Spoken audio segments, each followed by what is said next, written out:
אוקיי, אז שלום לכולם, ערב טוב, תודה לכם שבאתם. אה, בשבועיים, שלושה האחרונים הרבה דברים רצו כאן ברשת וזה על העניין של החוק הפרטיות והתיקון החדש וכל מה שצריך לעשות בתור בוני אתרים, בתור בעלי אתרים. אז יש הרבה דברים שאפשר לעשות אותם באתר שלכם, בשביל להגן עליכם מבחינת החוק, מבחינת מה אתם צריכים לשים באתר שלכם כדי שתהיו מוגנים מבחינה חוקית, ומה הגולשים שלכם גם כן יהיו מוגנים, שהם יודעים איפה הם נמצאים, מה הם מקבלים כשהם נכנסים לאתר, מה האתר שלכם אוסף עליכם. הרי היום כל אחד שבונה אתר אז יש לו גם כן גוגל אנליטיקס באתר ועוד כלי מדידה, ומבחינת החוק לפי מה שהתיקון החדש אומר, כל איסוף מידע כזה מצריך הודעה למשתמש. אז איך אנחנו עושים את ההודעה הזאת?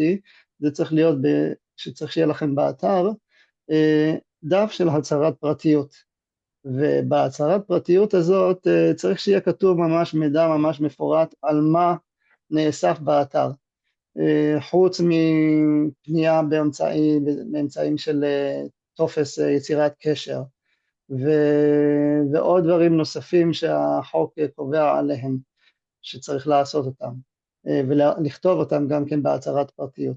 אז בגלל זה גם כן מומלץ מאוד מאוד לדעת מה צריך לכתוב, מה השאלות שאתם צריכים לשאול את עצמכם לפני שאתם יושבים לכתוב את ההצהרת פרטיות הזאת. ותמיד מומלץ, מכיוון שזה משהו שמוגדר כרגע בחוק, האכיפה של החוק היא עדיין לא התחילה, נעשה דחייה בחוק מבחינת תחילת האכיפה של זה. זאת אומרת שעדיין מבחינה חוקית אם מישהו יפנה אליכם כרגע אז יהיה לכם את הזמן לתקן את מה שצריך לתקן באתר. אז חוץ ממה שאמרתי מבחינת הדברים של הבקאנד של האתר, אם זה הגוגל אנליטיקס וטפסי יצירת קשר שצריך להיות שם את הצ'קבוקס לא מסומן, שזה ההגדרה החוקית החדשה, ועוד דברים נוספים שנאספים מבחינה אוטומטית עם כל מיני זה, אם זה אתם עושים פרסום ממומן, אז אם הפיקסל של פייסבוק לדוגמה, או פיקסל של גוגל אדס נמצא באתר, גם זה צריך להיות מובהר בהצהרת הפרטיות, ועוד דברים כאלה. אז אני יצרתי קשר עם אופיר לוי, שהוא עורך דין שמתעסק בדיני אינטרנט ועוד דברים בתחום הזה, ודיברנו והחלטנו לשבת ולעשות את הוובינר הזה היום, והוא יציג מבחינת החוק מה אתם צריכים לדעת, מה צריך לעשות, מה מוטל עליכם בתור בעלי אתרים, שזה גם כן בדיום האתר הוא העסק שלכם. אם חס וחלילה קורה איזה משהו קורה לאתר שלכם, שהוא מייצג את העסק שלכם, זה גם כן יכול להשפיע עליכם ישירות, אם זה בעיצומים כספיים, אם זה בדברים נוספים שיכולים לקרות. לכן חשוב מאוד מאוד לעמוד על הדברים האלה. אז לפני שאני אעביר את השרביט לאופיר, קצת אני אציג את עצמי. שמי סגר מעטוף, אני עוסק בשיווק ודיגיטל מעל 6 שנים. בשלוש שנים האחרונות אני עובד עם ארגונים חברתיים ועמותות, ומנהל להם את כל מערך השיווק A to Z, מהאתר אינטרנט שלהם, כל הרשתות החברתיות, כל המדיה שלהם, המערך של האימייל מרקטינג. אני רואה שנמצאת פה אפרת מארגון מידות, אז היא יכולה גם כן להעיד על זה, ותודה שבאת אפרת. אז באמת, בגלל שאני נמצא בתחום הזה ואני רואה את זה ואני עובד בכל מה שצריך שם מאחורה, אז אני יודע כמה הרבה דאטה נאסף על אנשים, על גולשים, ואם אתם עסק קטן שיש לכם אתר תדמית או אתר רגיל או אתר חנות, אז בדרך כלל המידע שנאסף הוא שם, אימייל, טלפון, מקסימום כתובת, אבל ארגונים קצת יותר גדולים שיש להם גם כן דאטה נוסף, כמו מידע רגיש, אם עושים סקרים למיניהם, או מאגרים של, איך קוראים לזה, של נתונים כספיים או מידע רפואי רגיש, אז זה מצריך דברים, צריך למנות ממונה בטיחות, להגיש לרשות הפרטיות, למנות נציג שהוא מטעם הארגון שלכם, ועוד דברים כאלה שבחוק שאפשר להסתכל על זה באתר של הרשות להגנת הפרטיות, ואני אעביר אליך את השרביט, אופיר. כן, אז שגב, תודה רבה לך על הפתיח הזה. חברים, תודה גם לכם שהצטרפתם אלינו, שעת ערב יחסית מאוחרת, אבל בסדר, נוח לכולם. אז שגב באמת יצר איתי קשר, ויחד החלטנו להרים את הוובינר הזה, במטרה לתת לכם, בעלי האתרים בעצם, קצת רקע, קצת הבנה, להבין בדיוק מה קרה בעצם, מה רעידת האדמה הזו שכולם כביכול מדברים עליה, איך זה אמור לבוא לידי ביטוי באתרים שלכם, איך אנחנו נמנעים מלהפר את החוק, וקצת להבין את הרציונלים שעומדים מאחורי זה, וזה תמיד יהפוך את הדברים קצת ליותר פשוטים. אז אני אציג את עצמי גם כן. קודם כל, אני עורך דין אופיר לוי, אני מתעסק בתחום דיני האינטרנט, אני מלווה חברות ועסקים כבר שנים רבות בכל מה שקשור בזירה האינטרנטית. זה התחיל כמובן, היום אנחנו מדברים על פרטיות, אבל מי מכם שיודעים, מדובר בתקנוני אתרים, ובחוק הגנת הצרכן, ובחוק התקשורת, בדיוור ישיר, אחר מכן גם הגיע ענייני הנגישות, ועכשיו שמים את הדגש על ענייני הפרטיות. כל הדברים האלה הם סופר סופר חשובים. בסופו של יום מאגפים אותנו מכל הכיוונים. כל בעל אתר אינטרנט צריך לדעת איך להגיב לדברים האלה. צריך שיהיה לו גם איש מקצוע באמתחתו שידע לתת לו מענה לדברים האלה. אז כמו שאמרתי, התחלנו עם תקנונים לאתר. אני מניח שכל מי שיש לו פה אתר אינטרנט מכיר, יודע שבעצם התקנון לאתר שלו ומדיניות הפרטיות לאתר שלו, זה הדרך שבה הוא מסדיר את היחסים עם המשתמש. זה הדרך שלנו להעביר מידע למשתמש. עכשיו, נעשה תיקון בחוק הגנת הפרטיות. בואו אני אגיד לכם דבר כזה. התיקון הוא לא מבהיל ולא מפחיד כמו שכולם חושבים. עיקר השינויים שנעשו בו הם בעיקר במקום של הסמכויות שניתנו היום לרשם הגנת הפרטיות. רוב הדברים היו קיימים גם לפני, כן? לא כולם יודעים, לאף אחד זה לא כל כך עניין, כי לא היה דרך לאכוף את זה עלינו. לא יכלו להטיל עלינו סנקציות כבדות מדי, לא יכלו לתבוע אותנו, אז כולנו העדפנו, אני אומר כולנו, זה בעלי האתרים שלא השתמשו בייעוץ משפטי והעדיפו לטמון את הראש בחול, וזה לא הפריע לאף אחד.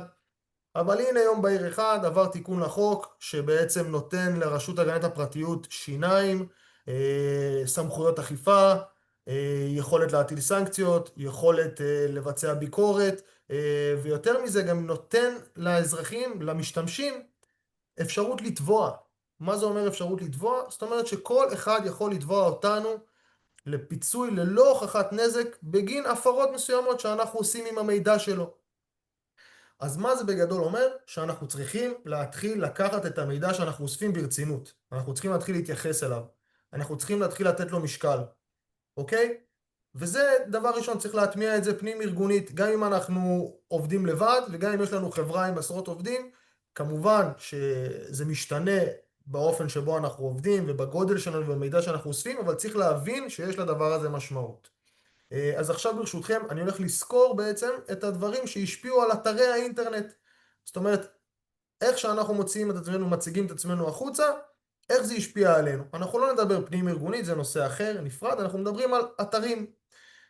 אז ברשותכם אני עשיתי גם איזושהי מצגת קטנה, שתזכור יחד איתנו את הדברים, ואנחנו נוכל לעבור דבר דבר. שגב, תגיד לי שרואים ושאנחנו בסדר. כן, רואים. רואים, רואים רואים. את המצגת?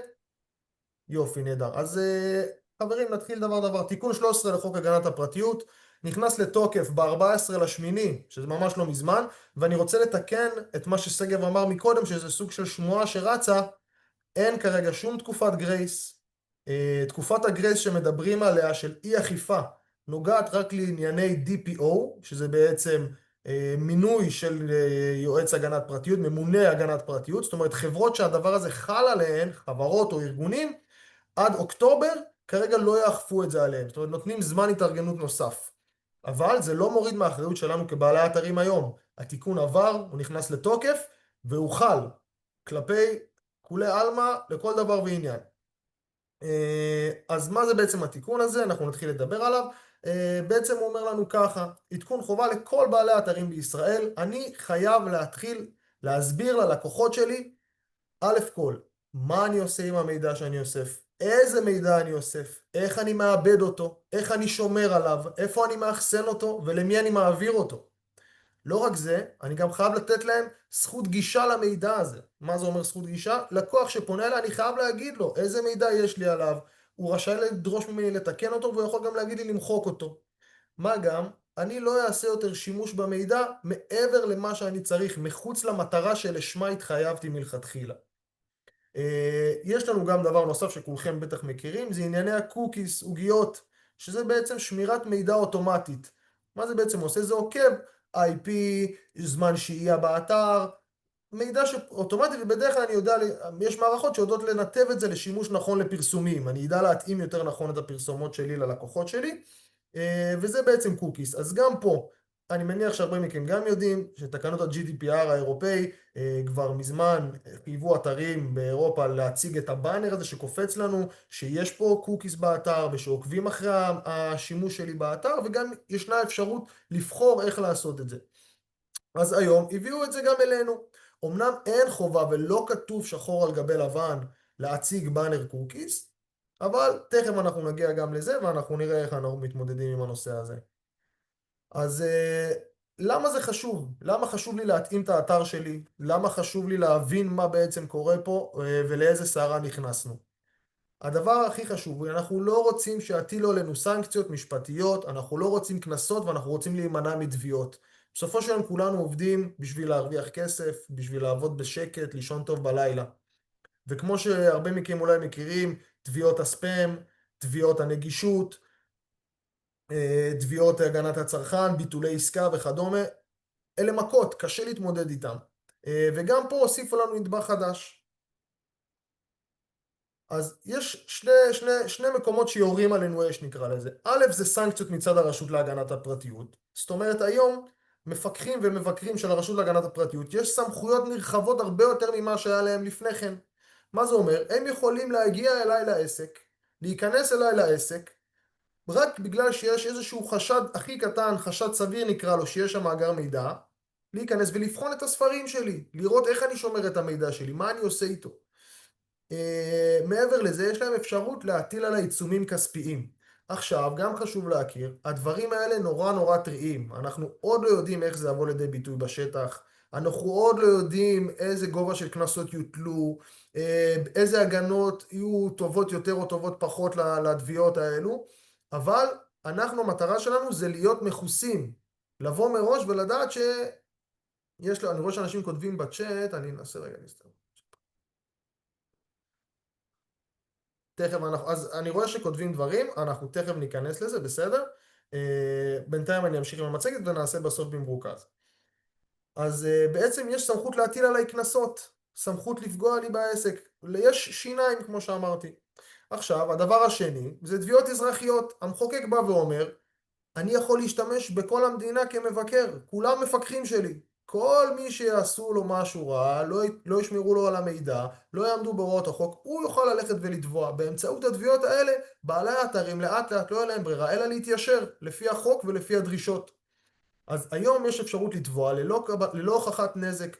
מי שלא יודע מה זה אומר ללא הוכחת נזק, זה שהנפגע, אותו משתמש, אותו לקוח, לא צריך להוכיח לבית המשפט איזה נזק רסמי נגרם לו, אוקיי? מספיק שהוא יצליח להוכיח שההפרה בוצעה, הוא מבחינתו סיים את התיק שלו. מפה ואילך, כמובן בית המשפט יבוא ויבחן מה מידת ההפרה, באיזה רמת פגיעה באמת נעשתה, עד כמה בעל האתר עשה מאמצים והשתדלות א' כדי לתת לו את המידע, או כדי להימנע מהפגיעה הזו. אבל אנחנו נמצאים בתוך הדווח הזה. עכשיו, כתובע זה הרבה יותר פשוט, אני לא צריך להוכיח בגלל שסגב שמר את המידע שלי ולא סיפר לי, אני הפסדתי X ו-X שקלים במקום אחר. לא, אין לי צורך להוכיח את הדבר הזה. מספיק שאני אוכיח ששגב לא ענה לדרישה שלי בזמן שנקבע, אני מבחינתי השגתי את עילת התביעה שלי. עכשיו, המחוקק בא והגדיל והבין ואמר, והוא למד מענייני הנגישות, והוא נותן איזשהו טווח ביניים, זאת אומרת איזושהי חובת פנייה ראשונית לבעל האתר, שבה יש לו זמן להגיב לי, לספר לי, להסביר לי, לתקן אולי את המקרה, ורק לאחר מכן אפשרות לתבוע. עוד דבר שאני שם לב אליו, וכבר, אני באמת, אנחנו לא שבועיים באוויר, וכבר אני שם לב, לקוחות שלי, לקוחות שלהם, לדוגמה, לא מרוצים מהשירות, לא מוכנים לבטל עסקה, רוצים לבטל, ישר הם מתחילים להציף, רגע, אז תציג לי את המידע, תן לי את המידע. ועכשיו, אני כבעל אתר, כמובן שבשבילי זה עול, אוקיי? אני עכשיו צריך להסביר לך ולתת לך מענה ולפנות מזה את הזמן. אז כבר אני רואה לקוחות שמתחילים להשתמש בזה כאיזושהי חרב, שזה דבר לא נעים ואין לזה עדיין מענה, אוקיי? יש לי חובה להגיב להם. עכשיו, מה עליי לעשות? מה בעצם אני צריך לעשות באתר שלי כדי להשמיש אותו, כדי שהוא יהיה חוקי, שהוא יעמוד בתנאים האלה, כדי שלקוח נכנס אליי לאתר, אני יודע שמה שהוא לא עושה, אני מוגן. אני משתמש במידע שלו כמו שצריך, ואני מציג את זה בפניו. אז כמו שאמרתי, מדיניות הפרטיות היא הליבה של כל הנושא הזה.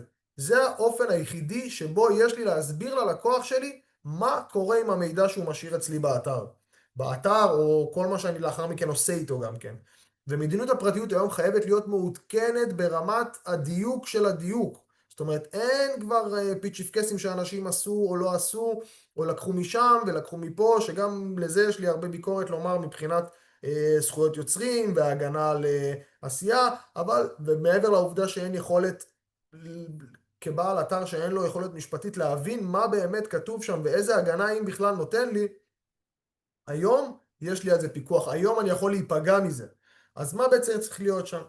אני צריך להסביר ללקוח איזה מידע אני לוקח ממנו, שם, תעודת זהות, כתובת, מספר טלפון, גיל, הזמנות קודמות, היסטוריית הזמנות, הערות, כל דבר שהלקוח שלי משאיר אצלי באתר ואני שומר אצלי, אני צריך להסביר לו את זה, אני צריך לומר לו את זה. אני צריך להסביר לו איפה אני שומר את המידע שלי, למה אני שומר את המידע, לאיזה מטרה, לספק לך שירות, לתת שירות לקוחות, לשפר את האתר שלי, לשפר את הפרסום שלי, לעשות שיתופי פעולה עסקיים, whatever, לא חסרות מטרות, אבל מה? אנחנו חייבים למקד את זה, להסביר את זה ללקוח, ואסור לנו לסטות מהמטרות האלה. אם יתגלה שאני לקחתי מידע, ובסופו של דבר סטיתי ועשיתי בו שימוש שסוטה מהמטרות שאני הצהרתי עליהן, אני בהפרה. אוקיי? עוד דבר נוסף שחייב לתת היום, אני חייב להגיד ללקוח, חבר יקר, אמנם אין חובה כלשהי שתיתן לי את המידע הזה. אתה לא מחויב, אין פה איזושהי, אבל כל עוד לא תיתן לי אותו, אני לא אוכל לספק לך את השירות. אני חייב לתת לו את אפשרות הבחירה. אוקיי? אני חייב להבהיר לו את זה. אם לא תיתן לי את מלוא המידע שאני מבקש, או שאני לא יכול לתת לך שירות בכלל, או שאני לא יכול לתת לך שירות חלקי או מסוים, כל מקרה לגופו. עכשיו יש נושא שלא ברור, לא היה ברור להרבה מאוד אנשים, וזה משהו שנקרא שירותי דיוור ישיר. אוקיי? כולנו מכירים את המונח דיוור ישיר, זה בעצם שליחת דבר פרסומת במייל, ב-SMS, בטלפון, כמובן אחרי קבלת הסכמה, אני מניח שכולם יודעים את זה, חייבים לקבל הסכמה אקטיבית של הלקוח לקבלת דיוור ישיר. שירותי דיוור ישיר אומרים דבר פשוט, אני אוסף מידע לא רק בשבילי, את המידע הזה אני סוחר בו, אני מעביר אותו לצד שלישי, שאותו צד שלישי יפנה אליך וינסה לתת לך שירותים. זה בעצם מה שאנחנו מכירים כלידים, כהעברה של לידים. ברגע שאני נמצא ברובריקה של נותן שירותי דיוור ישיר, חלות עליי הוראות מחמירות בהרבה. אז א', חשוב לכולם להבדיל בין הדברים האלה, זה בסדר לעשות דיוור ישיר, וזה דבר שונה לחלוטין לתת שירותי דיוור ישיר, שגם זה בסדר, פשוט צריך לדעת איך לעשות את זה. אני חייב להציג בפניו את פרטי ההתקשרות עם האתר, איך הוא יכול לפנות אליי, ליצור איתי קשר או לבקש ממני מידע. אני חייב להגיד לו מי הם הגופים, מי הם הצדדים השלישיים שאיתם אני מתקשר, לצורך מה אני מעביר להם את המידע. אם זה גוגל אדס, אם זה חברת השליחויות שבעצם מספקת את המוצרים ללקוח, איזה מידע אני מעביר להם. אני גם צריך להגיד לו מה מנגנוני אבטחת המידע שחלים על המידע שאני שומר, ואיפה הוא נשמר, אם זה בעננים, הרי בענן בישראל, בענן בחו"ל, גם עליהם חלה חובה לשמור את המידע. אז מדיניות הפרטיות זה מסמך מאוד מפורט, מאוד ממצה, שצריך לגעת בכל המידע שאני עושה באתר שלי. הסכמה מדעת. מה זה הסכמה מדעת? אני חייב לקבל הסכמה אקטיבית של הלקוח. כולנו מכירים את הצ'קבוקסים. אם עד היום כשבפלואו של הרכישה הייתי חייב שהוא יסמן שהוא קרא את התקנון ואת תנאי השימוש, או אם רציתי לשלוח לו דיוור ישיר הוא היה חייב לסמן שהוא מסכים לקבלת הדיוור הישיר. אז היום גם למדיניות הפרטיות, בכל עמוד שבו הלקוח משאיר אצלי מידע, אני חייב שהוא יאשר אקטיבית שהוא ילחץ, ויאשר שהוא מאשר את מדיניות הפרטיות עם לינק למדיניות הפרטיות שלי. אוקיי? כמובן שצריך לשמור את ההסכמה הזאת גם במערכות שלי, יש היום המון כלים שמאפשרים את זה, כדי שחלילה בעתיד מישהו יבוא ויגיד לי לא נתתי הסכמה, אני אוכל להראות שהוא נתן הסכמה, בדיוק כמו בדיוור ישיר. מתן זכות עיון. אז היום באמת אחד הדברים היותר משמעותיים שנעשו זה זכות עיון. אני חייב לאפשר ללקוח שלי אפשרות לעיין במידע שאני שומר עליו. זאת אומרת, הוא מעביר לי פנייה, הוא אומר לי, אופיר, רכשתי אצלך מחבט טניס. השארתי אצלך, איזה פרטים אתה שומר עליי בבקשה, תפרט לי. איפה אתה שומר אותם, מה אתה עושה איתם, ואני באמת צריך לשבת ולהגיב לו. אני שומר את המספר, את היום, תאריך הזמנה שלך, ואת מספר הטלפון שלך, ואת המייל שלך, ואת השם שלך, ומה רכשת, וכמה שילמת, ומתי זה נשלח אליך. אני שומר את זה אצלי במאגרים, שנשמרים בענן X, תחת הבטחה Y, ואותו לקוח יכול להגיד לי, אופיר, יש פה טעות, השם שלי הוא ככה וככה, אני מבקש שתתקן את זה. יש לו זכות לדרוש ממני תיקון, יותר מזה, יש לו זכות לדרוש ממני למחוק. השלמתי את הפעולות שלי, אני יכול למחוק. עכשיו, אני כמובן עורך דין, ואני אוהב למצוא, כמובן חייב למצוא את כל הפרצות, אז גם פה, לפעמים ולעיתים, וגם במדיניות הפרטיות שלי, שאני עורך לפחות, אני תמיד תמיד תמיד מכניס התייחסות לחוק ולמשפט ולרגולציה. לפעמים חלה עליי רגולציה מסוימת שמחייבת אותי לשמור את המידע הזה. אוקיי? סתם לדוגמה, עורך דין, אני מחויב לשמור את התיק 7 שנים. יבוא לי הלקוח, יגיד לי, תמחק, אני אגיד, לא, לא, אני לא אמחק. יש לי חובה, ועדת האתיקה, XYZ, אני שומר את המידע. חלילה יש עכשיו איזשהו בירור משפטי שקורה ביני לבין הלקוח. אני לא אמחק את המידע, המידע הזה הוא בשבילי ראייה. אוקיי? חלילה מגיע אליי משטרה, ממצא, ואומרת לי, תתן לי את המידע ששמרת על XYZ. אני מחויב לתת לו. אוקיי? אז יש סייגים לזכות המחיקה הזו שקיימת ללקוח. דיברנו על זה מקודם, על העובדה שאני חייב להבהיר בפני הלקוח שהוא לא חייב למסור לי את המידע. גם זה קורה במדיניות הפרטיות, בדגש מה שנקרא. אני אומר לו, אתה לא חייב למסור לי את המידע, זה בסדר גמור, אוקיי? אבל תדע שאם אתה לא מוסר לי אותו, אני לא חייב לתת לך את השירות, אני לא יכול לתת לך את השירות אפילו. בסדר? באנר הסכמה לקוקיס, אז גם על זה דיברנו בהתחלה, אנחנו חייבים לעדכן את הלקוח, בדרך כלל זה קורה מיד עם הכניסה לאתר, כי הקוקיס מתחילים לפעול מיד איך שהוא נכנס לאתר, לא רק כשהוא משאיר לי פרטים או משהו בסגנון. כמובן יש נוסח מסוים ומיקום מסוים שבו זה צריך להופיע, והלקוח צריך לאשר לי. יש היום גם גופים שאומרים לי, בסדר, אני יכול לבחור איזה קוקיס כן להשאיר, מה לא להשאיר וכל דבר אחר. עכשיו, כמו שאמרתי מראש, מדיניות הפרטיות היא חלק מתוך פאזל שלם שאני כבעל אתר צריך שיהיה לי באתר. זה חלק מהצהרת הנגישות, חלק מתקנון ותנאי שימוש, וחלק מדיניות פרטיות. שלושת הדברים האלה מאפשרים לי לפעול משפטית בזירה האינטרנטית מוגן. כל מה שקשור בשילוח, כל מה שקשור בביטולי עסקה, כל מה שקשור באחריות האתר, כל מה שקשור בפרסום מידע ובשימוש במידע. ועכשיו אנחנו מדברים על הנושא הזה וכל מה שקשור בנגישות. הדברים האלה חייבים לבוא תחת מעטפת אחת.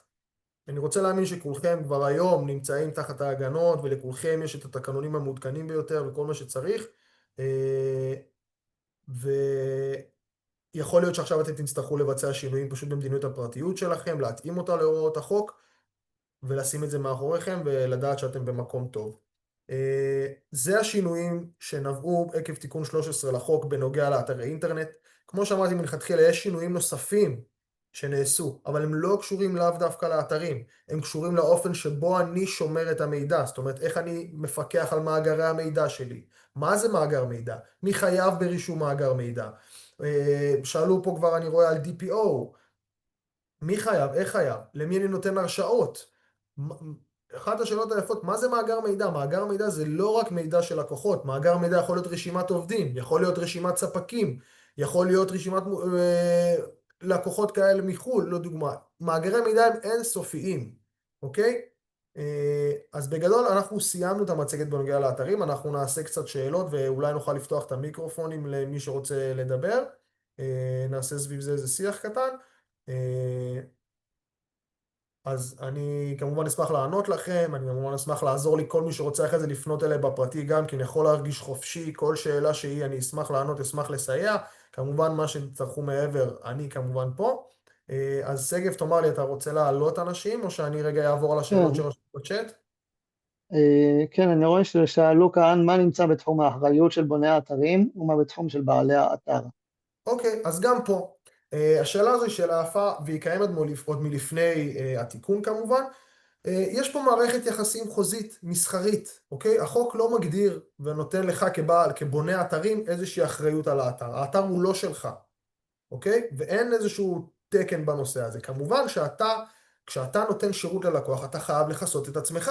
אתה חייב שיהיה לך הסכם מספיק מפורט שמסביר ללקוח שלך מה הוא מקבל ממך, ואיפה נגמרת גבול האחריות שלך. אתה רק בונה את האתר או שאתה גם מתחזק אותו? אתה מתחייב לתת על זה, להטמיע תקנונים, אתה מתחייב להטמיע אה, אה, באנרים של נגישות. איפה גבול האחריות עובר? זה הסכמות שקיימות בינך לבין הלקוח שלך. אבל בגדול, האחריות קיימת על בעל האתר, ולא על בוני האתרים, אוקיי? אלא אם כן הסכמתם אחרת. כל אחד יכול להגיד, אני נותן שירות רחב יותר, אני גובה על זה תשלום יותר, והלקוח שלי יכול לישון בשקט, כי אני עושה בשבילו את הכל. זה בסדר, זה קיים. DPO, איזה ארגונים חייבים במינוי? אוקיי, אז DPO נמצא וחייב במינוי בעיקר בארגונים שהם יחסית גדולים, שבהם יש הרשאות למידע של מעל 10 או 20 אנשים שיש להם גישה למידע הזה, והם שומרים רשומות של מעל 10,000 איש לפחות, כל מקרה לגופו. הכל תלוי ברגישות המידע, במספר הרשומות, במתן הגישה למידע, איפה הוא נשמר, ובארגון עצמו. זה משתנה מארגון לארגון. כמובן גוף ציבורי מחויב, גופים שאנחנו כולנו יודעים שהם חייבים, הכל כתוב לנו בחוק, הכל כתוב לנו בתקנות. מי שיש לו שאלה ספציפית, בקלות אני יכול לעשות סקירה ולהגיד לו אם הוא צריך או לא. בוא נראה, האם יותם כבעל שאל, אתר... יותם שאל אם כבעל האתר רצוי להצהיר שאני עושה שימוש בנתונים מעבר למה שאני עושה בפועל כדי לכסתח.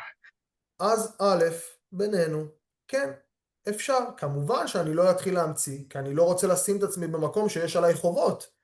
יכול מאוד להיות שפתאום אני אמצא את עצמי הולך עם רשימות עד אינסוף, אבל מסתבר שלפי ההצהרה שלי, אני עושה שימושים במידע שמחייבים אותי לעמוד בתקנים מסוימים, לעמוד בחובות מסוימות שאני לא רוצה להיות שם. אם אני שולח לך מתקה, ואני רק צריך את הכתובת ואת הטלפון שלך, אני לא אצהיר עכשיו שתיתן לי גם תעודת זהות וגם תיתן לי תאריך לידה, אין לי צורך במידע. ככל שאני אשמור יותר מידע, אני חשוף יותר. המטרה היא לצמצם, לצמצם, לצמצם. מידע שאני לא צריך, אני לא לוקח. זה מידע שאני לא צריך לשמור, אני לא שומר.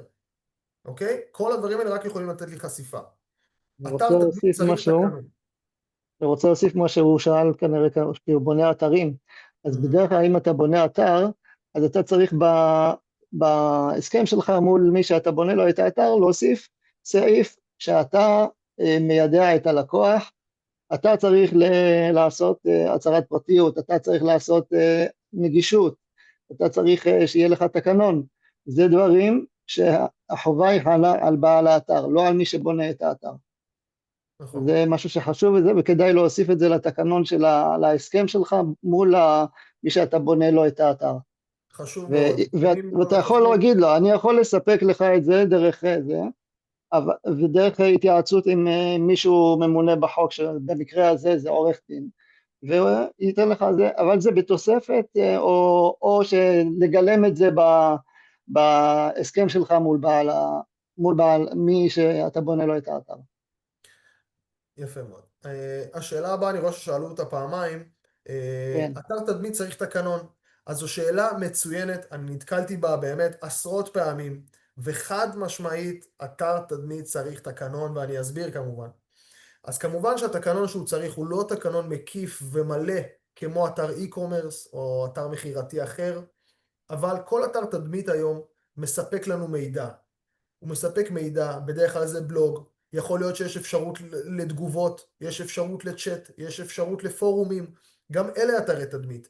עכשיו אני מפרסם מידע, מה יהיה עם המידע הזה? יבוא עכשיו אדם, יקרא את המידע אצלי באתר, אופיר כתב, אופיר אמר לי לעשות. אופיר כתב באתר שלו שאם אני עושה 4 צעדים קדימה, אני אהיה כך וכך. מה זאת אומרת? התקנון זה החוזה שלי עם המשתמש, אוקיי? הוא חל, ברגע שהוא נכנס אליי לאתר, הוא חל על השירותים שלנו. לכן אני חייב להגביל אחריות, אני חייב לקבוע גבולות גזרה. אני חייב להסביר שזה למטרות העשרה, שזה למטרות לימוד, אוקיי? אני חייב להסביר מהי האחריות. עכשיו לדוגמה אני עוסק בתזונה, אני מפרסם דברים. איפה אלרגיות?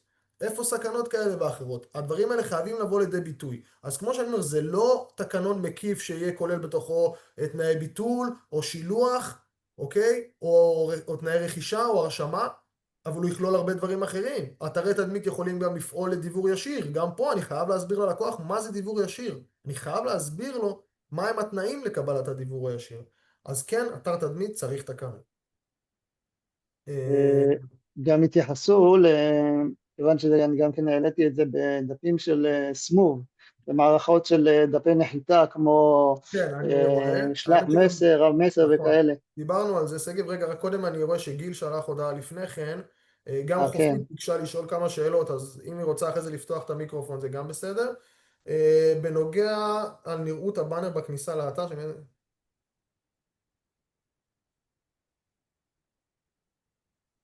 יפה אמרת. אז כמו שאמרתי בהתחלה, אין היום תקן מחייב לבאנר הזה שאנחנו מכירים. אז כמובן שאני בתפיסה שלי תמיד אלך על הצד המחמיר. אני תמיד אשתמש בגופים שיודעים לתת לי את כל האפשרויות ולא רק. אבל אני חייב לדעת שגם מספיק העובדה שאפשר לסגור את זה, היא מספיקה. אוקיי? כמו שאמרתי, אין לי היום תקן שמחייב אותי לאפשר ללקוח לסנן את הקוקיז, אבל כמובן שזה עדיף, אי אפשר להגיד שלא. אתר תדמית דיברנו. איך אמורים להתייחס למידע על לידים שנאסף דרך דפי נחיתה של סמוב והפרטים נשמרים עקרונית שם? אז כמו כן, זה מה שאמרתי, שדיברנו לפני כן. נכון, אז כמו שאמרנו לפני כן, אני גוף, אני ארגון, אני פונה ללקוח שלי באתר, בטלפון, בשיחה, בוואטאבר. המדיניות שלי, אני ממליץ מראש להטמיע אותה בכל דרך שבה אני פונה ללקוח שלי. אם אני משתמש ברב מסר להעביר קורסים, אני רוצה שהמדיניות שלי תהיה שם בלינק, אוקיי? לצרף לינק לעמוד PDF אפילו, שהמדיניות תהיה שם, שיוכל לאשר לי אותה. אוקיי? מבחינתי זה שלוחה של האתר שלי. זה אני פשוט בנקודה אחרת. ולכן המדיניות פרטיות, כאשר יש מספר אתרים או מספר מקורות, צריכה להתייחס לזה, שהיא חלה על כל מקור שאליו, שדרכו יגיעו אליי, ואני חייב לפרסם אותה גם שם. איפה הקוקיז צריכים להיות ממוקמים באתר? אני לא בטוח מה השאלה הזו אומרת, אבל קוקיז צריכים להיות באמצעות באנר בולט, בכניסה לאתר, בניסוח מסוים, עם אפשרות לסגור כמובן את הבאנר. וכמו שאמרתי, יש כאלה שנותנים אפשרויות גבוהות יותר, זאת אומרת גם לברור את הקוקיז. האם קיימת אפשרות? אז א' כל, האם קיימת אפשרות שהפרטים נשמרים באתר יהיו מוגבלים בזמן? אם יש לך אפשרות טכנית לעשות את זה וזה לא פגע בך, כן, זה מעולה. מודיעים ללקוח, תוך חודש כל הפרטים שלך נמחקים. זה שם אותך בנקודה הכי טובה שיש. אני לא שומר מידע, אני לא עושה איתו יותר ממה שאני צריך. אם זה לא פוגע בך כעסק שכן רוצה לעשות שימוש במידע בסופו של דבר, אז כן, בטח שאפשר. מה קורה אם במהלך הקיים של האתר משנים את התקנון ואת תנאי השימוש באתר? אז מה קורה? מדיניות פרטיות ותקנון אתר חייבים להכיל תאריך פרסום, אוקיי? עשיתי בהם שינוי כלשהו, אני חייב לשנות את התאריך שבו התקנתי את התקנון לאחרונה. אם ביצעתי שינוי מהותי בתנאים, אני חייב לעדכן אקטיבית את כל הלקוחות שלי בתפוצה, ולהגיד להם, חברים, אתם אישרתם את מדיניות הפרטיות הזו, תדעו ששיניתי אותה. כמובן, בטח אם יש חשבון, או אזור אישי, או אזור משתמש וכדומה, שאנשים עדיין ממשיכים לקבל ממני שם מידע. אז כאשר משנים, צריך לעדכן.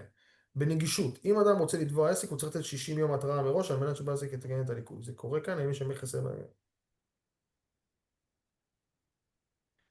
אז ככה, אז בנגישות באמת למדו מהנגישות ונתנו פה התראה. זאת אומרת, מי שרוצה לתבוע אותי, הוא קודם כל צריך לפנות אליי. אבל זה משתנה, זה לא קיים בכל הסעיפים. לדוגמה, לקבלת מידע צריך לתת זמן, למחיקת מידע צריך לתת זמן, אבל אם אני מראש לא שמתי מדיניות פרטיות באתר שלי בכלל, אז כן, אפשר לתבוע אותי ולא צריך להודיע לי על זה מראש. אוקיי? זה משתנה. וכמו שאני אומר, כמו שאמרתי גם מראש, אנחנו עדיין לא יודעים איך זה יקרה בפועל, אני לא יודע עדיין לומר איך בתי המשפט יגיבו לזה. כמו עם הנגישות שלבית המשפט לקח זמן עד שהוא הפסיק עם הנושא הזה, ובעצם גרם לתובעים להפסיק, גרם להם להבין שאין טעם להמשיך עם זה יותר, אז יכול להיות שגם פה, אני לא יודע איך בית המשפט יגיב עדיין לנושאים האלה, אבל אתה יודע שיש הפרות שמחייבות התראה מוקדמת, ויש הפרות שלא. שאלה אחרונה, עסקים קטנים.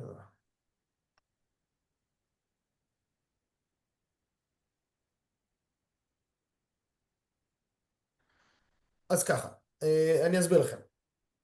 יש מידע ויש מידע בעל רגישות מיוחדת. מבחינת האתר שלך, זה לא כל כך משנה. זאת אומרת, אתה כמובן חייב מדיניות פרטיות שנוגעת למידע שאתה שומר. אתה חייב את כל מה שסיפרתי פה, אתה חייב. אבל זה כן משנה על האופן שבו אתה מתנהל פנים ארגונית. על האופן שבו אתה שומר על מאגרי המידע שלך. כי ברגע שאתה מחזיק מידע בעל רגישות מיוחדת, ייתכן מצב שבו אתה מחויב בהודעה לרשם. אתה חייב להודיע לרשם. אתה לא חייב ברישום, כי רישום מאגר מידע היום צומצם בצורה דרסטית, כך שרק ארגונים ספציפיים חייבים ברישום מאגר מידע, אבל יכול מאוד להיות שאתה תהיה חייב בהודעה, וכשאתה, בעצם זה אומר, אתה תצטרך להודיע לרשם, אני שומר מידע כך וכך, אני עושה כך וכך, לא צריך תעודת מאגר ולא צריך רישום מאגר. וזה מאוד משתנה במה בדיוק המידע שאתה שומר, וזה מאוד משנה לכמה אנשים יש גישה למידע הזה, אוקיי? זה משהו שנהפך להיות מאוד מאוד רגיש נקרא לזה. אז זה מאוד ספציפי, צריך לבחון את זה. עסק קטן, לפי מה שאתה מתאר, אדם אחד, לא צריך איזשהו מומחה חיצוני שייתן לך משהו חודשי, אבל כן מומלץ לעשות סקירה באמצעות אדם שבקיא בתחום, אפילו חד פעמית, כדי להבין איפה אתה עומד. זאת אומרת, לזכור את המידע ולהגיד לך מה אתה צריך לעשות. תודה. עוד דבר שאני פשוט ממשיך רגע בהזרימה, כן, כן. עובדים, שתדעו לכם, עובדים היום נהיה נקודת תורפה. אנחנו חייבים להחתים עובדים, אנחנו חייבים לעשות הדרכות לעובדים, אנחנו חייבים להסביר להם על המידע, אנחנו חייבים להגביל הרשאות גישה למידע, אוקיי? כל זה אני מדבר, זה פנים ארגוני, יכול להיות שזה לא נוגע לכולם פה, אבל חשוב לקחת את זה בחשבון. כן, גיל. גיל, רצית לשאול משהו? אני רואה שאתה מיקרופון... לא, שאלתי מקודם כתבתי וענית לי. 100%, תודה. לפי אני שאומרים למחוק מידע לא יוצאים אני לך. אשמח לשאול, אבל יש לי כמה שאלות. אחלה, בכיף, את מוזמנת, בבקשה. קודם כל, אני בכלל מופתעת מזה, כי אני יודעת שהחוק נכנס בכלל לתוקף לפני שנה, או עבר לפני שנה. נכון, הוא עבר לפני שנה והייתה שנת הסתגלות. בעצם הייתה שנה שבה הכינו את המשק לעצב את עצמו. אז כמובן אני מודה שאני יחסית עוקבת, ואני מודעת לדברים, וזה פשוט נעלם מעיניי, אפילו כשראיתי את זה בוויינט ב-14 לאוגוסט, הייתי בחול, עם הודעה לכלל הלקוחות שלי שאני חוזרת לעבודה רק בספטמבר, וחטפתי התקף לב של כאילו, איך נפל עליי הדבר הזה, ואפילו לא היה לי זמן לעדכן אותם, כאילו לא היה על זה שום נכון, את כלום צודקת, בשום אני חייב מקום. לומר שאת צודקת. ככה זה עובד לצערי, נותנים לשוק לעשות את שלו והשוק מגיב, אם זה טיפה בבעלה, אני לא אשקר, הייתה בעלה בשוק, אני קיבלתי טלפונים ולקוחות שברגע אחד הכל התפוצץ. א', זה עבר לפני שנה, את צודקת, נתנו שנת הסתגלות, וזה נכנס לתוקף רק ב-14/8. אם את יכולה לראות ארגונים גדולים, אוקיי, שמעסיקים יועצים פנימיים, כבר ב-14/8 יצאו עם הודעות, אוקיי? וכבר ב-14/8 עשו כבר את כל העדכונים עוד לפני כן. אז כן, זה הפתיע לא רק אותך, זה הפתיע את מרבית המשק, אבל עושים מה שצריך. כן. אני לא הספקתי לצערי לקרוא את החוק עדיין, ואני מודה שאני לא נוטה לקרוא חוקים, אבל אני ממש רוצה לקרוא אותו בהזדמנות. אני אשמח אם אתה יכול כן להגיד מה כן כתוב שם בצורה מפורשת, שהוא לא פרשנות. כי הבנתי כן שהקוקיז הוא פרשנות, אבל מה כן כתוב שם בצורה מפורשת? אז בואו נחזור. רגע, בואו נראה, המצגת שלי. כן, המצגת עדיין פתוחה, כן.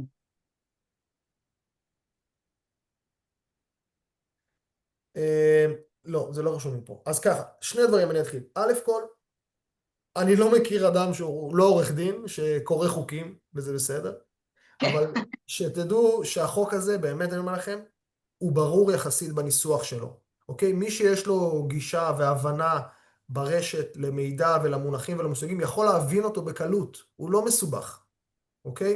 הוא לא נוגע בדברים שהם מעבר לנו. אז מי שרוצה, בכיף, החוק פתוח לכולם, אפשר לקרוא אותו, אבל שוב פעם, בשביל זה גם יש עורכי דין, בשביל זה יש אנשים שזה ההתמחות שלהם, בשביל זה מה שהם עושים, ולפעמים שווה לתת לאיש מקצוע לעשות את שלו. אני ממש לא יכול לזכור פשוט כרגע. בגלל זה אני אומרת, אני רציתי לדעת באמת, אין לי שום בעיה, אם אתה תגיד לי, זה יחסוך לי לקרוא אותו, לא באמת בא לי. לא, ברור, אין לי אפשרות אני לא רוצה את לזכור. הפרשנות של מה חושבים, או כמו שנאמר פה על לקסטח, אלא מה באמת כתוב שם בצורה מפורשת מבחינת... א' כל, שני דברים. א' כל, הכל זה פרשנות. החוק אומר מה צריך. הוא לא אומר לך, תעשי באנר צ'קבוקס שהלקוח מסכים. לא. הוא אומר לך, תקבלי הסכמה. אנחנו, כמי שמתעסקים, יודעים איך לקבל הסכמה. אנחנו יודעים שצריך צ'קבוקס. אז החוק לא כותב במילים שאני הסברתי לכם כרגע. הוא רק אומר מה צריך לקרות. עכשיו, לכו תשברו את הראש. אז יש דברים ברורים יותר, יש דברים ברורים פחות. אני בטח לא יכול לזכור אותו בסמך, לזכור כרגע את החוק. זה לא אפקטיבי בשום דרך, וזה לא ייתן שום דבר לאף אחד.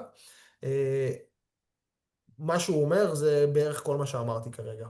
זה הדברים שצריך לבצע, שכאילו זה הדברים מפורט שצריך פה. לעשות.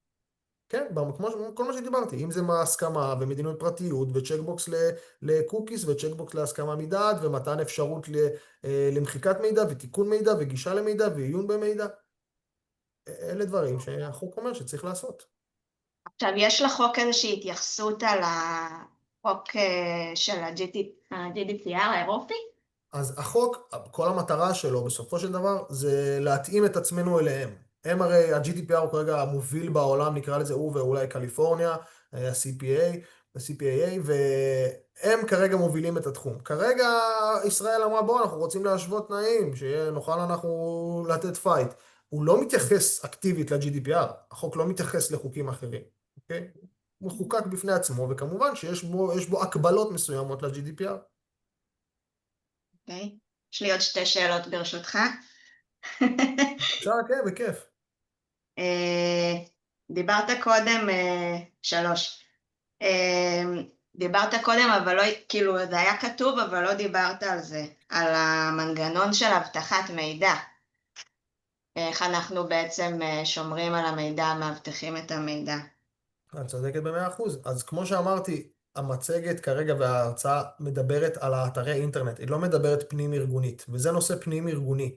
זאת אומרת, כדי להבין, כמובן חלות עליי כארגון ששומר מידע, מגבלות מסוימות בקשר למידע שאני שומר. ככל שהמידע שאני שומר הוא רב יותר, הוא רגיש יותר, והוא פתוח ליותר אנשים, חלות עליי הגנות כבדות יותר. ברמה של הגנות פיזיות, לפעמים אני צריך ברמת לדאוג שיש לי נוהל לנעול את הדלת, ונוהל של איזה עובדים רשאים להיכנס לחדר מסוים, ונוהל לאיזה אנטיווירוסים אני צריך להשתמש, וכל זה קורה באמצעות סקירת מערכות שעושים פנים ארגונית, וככה ניתן להבין מה חל עליי. איך אני, ביום שחלילה תהיה לי פריצה, ואני אהיה שירביט הבא, אני אדע לבוא לבית המשפט ולהגיד, תראה, כל עובד שלי חתם, על זה שהוא יודע שאסור לו להכניס דיסק און קי חיצוני למחשב. כל עובד שלי חתם שאסור לו להיכנס לחדר הזה והזה בשעה כזו וכזו. כל עובד שלי יודע, יש לי נוהל חודשי שבו אני מעדכן את הנהלי שמירת מאגרי מידע שלי. יש לי פה סקירה של כל המאגר, זאת אומרת, אם אני אדע לבוא ולעבוד לבית המשפט, עשיתי את המקסימום, אוקיי? ובית המשפט באמת יבוא וישתכנע ויגיד, אוקיי, אי אפשר למנוע הכל, אנחנו לא הרמטים, זה ברור, אבל הבן אדם הזה והארגון הזה עשה את מה שהוא היה צריך לעשות, בהתאם לחוק, העונש שאני אקבל יהיה מופחת, אם בכלל, אוקיי? אבל גם אם אני לוקחת אתר ממש קטן, שסתם שומר טופס לידים באלמנטור, שומר את הלידים עם המידע שהוא אסף, בשרת שלו ועל גבי האתר שלו. אז תדאגי שזה יהיה שרת שכולנו מכירים, שהוא נשמר שהענן שלו נמצא באירופה ולא באפריקה, ושיהיה לי אנטיווירוס מספיק חזק שעושה לי עדכון יומי לאתר, ויש לי סיסמה דו-שלבית למייל שלי כשאני נכנס אליו, ויש לי סיסמה לענן ולמחשב עצמו. ככל שתוסיפי יותר מעגלי אבטחה, את תהיי במקום טוב יותר. הבנתי. כן. מבחינת דיוור, היום יש חובה עכשיו אני שואלת נגיד בתור לקוח, שאם נגיד יש לי את האפשרות הסרה מדיוור, נכון? כאילו אני מבקשת להסיר את עצמי מדיוור. האם יצרו איזשהו קשר בין הדבר הזה לבין המחיקה של המידע? או שאין קשר וזה שני דברים אין קשר בין שונים? השניים, הדיוור זה חוק התקשורת, הכל מדבר שמה, איך עושים, מה עושים, זה כבר די תמוה בשוק, כולם יודעים איך עושים את הדיוור ישיר. אני אישית הכנתי מדריכים לכל מה שקשור בחוק הגנת הצרכן לביטול עסקה, כל מה שקשור בדיוור ישיר, על איך, מה וכמה, ומדריך גם בנושא הזה למדיניות הפרטיות. כמובן המדריכים האלה, אני נותן אותם ללקוחות שלי, ומי שירצה אחרי זה לפנות אליי בפרטי ולקבל ממני שירותים נוספים, אז כמובן בשמחה רבה, והכנתי מדריכים מאוד מפורטים, שכל שאלה שיש לכם אתם יכולים לפתוח ולהבין בפשטות, במילים שלנו, מה אני צריך לעשות, איך אני שולח דבר פרסומת, איך אני מבטל עסקה, איך אני נותן אפשרות ללקוח לבטל עסקה, איך המדיניות שלי צריכה להיראות, איך אמור להיראות הצ'קבוקס שלי, איפה אמור להופיע הבאנר של הקוקיס. כל הדברים האלה נמצאים במדריכים נורא פשוטים שאני הכנתי פשוט. ואני נותן אותם כחלק מהשירותים שאני מעניק, כשאני מנסח תקנונים לאתרים, מדיניות לאתרים וכדומה. כמובן שכולכם יותר מוזמנים לדבר איתי, הכל כרגע, הכל בסדר, אף אחד לא מחויב לשום דבר, מי שרוצה לפנות אליי בפרטי יכול להרגיש בנוח. אני אשמח בלי קשר, גם אם יש לקוחות שלי שירצו שירות אז אני אשמח. רק שאלה אחרונה אם אפשר. כן. אני יוצאת מנקודת הנחה שזה ככה, אבל אני אשמח רק לאישור שלך. לפחות בכל מה שהיה קשור לנגישות, לא היינו מחויבים בנגישות במה שנקרא אתרי צד ג'. איך זה כאילו עובד פה, נגיד מידע שנאסף ברשתות חברתיות או דברים כאלה? כאילו שלי אין שליטה על הפלטפורמה. אז אני, כמו שאמרתי מקודם, כשאני עורך מדיניות פרטיות, אני דואג לרשום וליידע בה, שזה מדבר גם על מידע שנאסף מכל ערוץ אחר שלי. בן אדם ששלח לי הודעה באינסטגרם. עכשיו אני אגיד לך יותר מזה, בואי נלך רחוק, מה עושים אנשים שאין להם אתר אינטרנט? גם מי שאין לו אתר, והלקוח בא אליו לחנות, קונה ממנו עסקה, מחויב לתת לו את המידע הזה. מחויב להחתים, אני לקוח בא אליי היום, אני אומר לו, תקשיב, בהסכם שכר טרחה, אני מחתים אותו, כותב לו, אתה יודע, המידע שאתה הולך להשאיר פה, אני הולך להשתמש בו ולשמור אותו אצלי במערכות. זאת אומרת, העובדה שיש לי אתר, מקלה עליי, ונותנת לי את האפשרות להסביר ללקוח בצורה הרבה יותר פשוטה. אבל זה לא אומר שזה לא חל עליי בכל פלטפורמה אחרת. אז כן, גם לקוח שלו מגיע אליי דרך האינסטגרם, אני שולח לו לינק לאתר שלי, למדיניות פרטיות שלי, אתה רוצה לרכוש ממני משהו? זה הפלואו. אל תרכוש ממני במקום אחר, כי הפלואו הזה כבר מוכן לפי החוק, אוקיי? שם המידע שלי נמצא. אוקיי? חשוב, זה שזה בא מהאינסטגרם לא פותר אותנו. אבל אין לי שליטה על האבטחה של האינסטגרם ועל כל מה שהם עושים אצלם. לא, אבל את שומרת את המידע אחרי זה אצלך, את מעבירה אותו למערכות שלך. מה שקורה באינסטגרם ברור שזה אחריות של אינסטגרם. אם יפרצו לאינסטגרם ויקחו לאינסטגרם את מה שצריך, אז ברור שלא יכולים לבוא אלייך בתלונות. כן. בסדר גמור. תודה רבה רבה על הסבלנות בכיף, ועם המלא שאלות. לא, אחלה שאלות, אני שמח שאלי, תודה לך. זה חלק ממה שצריך להיות כתוב בהצהרה, זה בדיוק מה שהיא שאלה, מה קורה עם זה. זה צד ג'. חברים, יש לנו עוד משהו? מישהו מעוניין במשהו? אני רושם לכם אופיר, את הפרטים שלי בצ'אט. כן, ערן?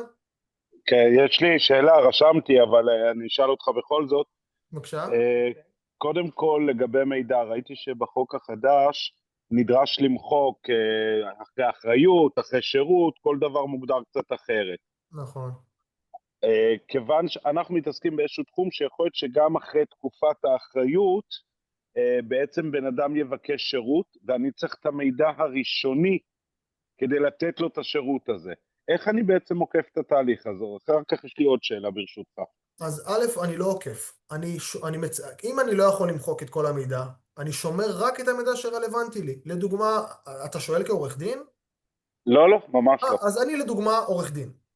יש לי תיק, הצגתי עכשיו לקוח של בית המשפט, יש לי פה מידע עליו מפה עד הודעה חדשה. סיימתי את התקופה, אדון לקוח, התיק שלך נמצא אצלי.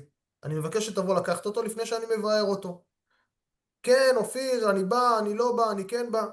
אני אומר לו, טוב, תיקח את התיק, או שאני מבאר אותו ואני משאיר אצלי רק את הפרטים שלך, שם, כתובת, זאת אומרת, אני מצמצם למינימום את הפרטים שלי. אוקיי? אני מתעד את זה, ואני יכול מבחינתי להיפטר מהתיק. אז אני מצמצם כמה שאני יכול. כמו שאמרתי מלכתחילה, הראייה צריכה להיות, אני רוצה לשמור כמה שפחות מידע לכמה שפחות זמן. אוקיי. זה לא סוגר לי את הפינה, אבל אוקיי. שוב, שאלה אין פה, נוספת. גם חשוב, זה לא מדע מדויק, אוקיי? לא, לא, ברור לי, שוב, כיוון שאני מכיר את העורכי דין שבאים לעסק עם התביעות הייצוגיות, אז אני מנסה להגן על עצמי ועל העסק שאני עובד בו. נכון.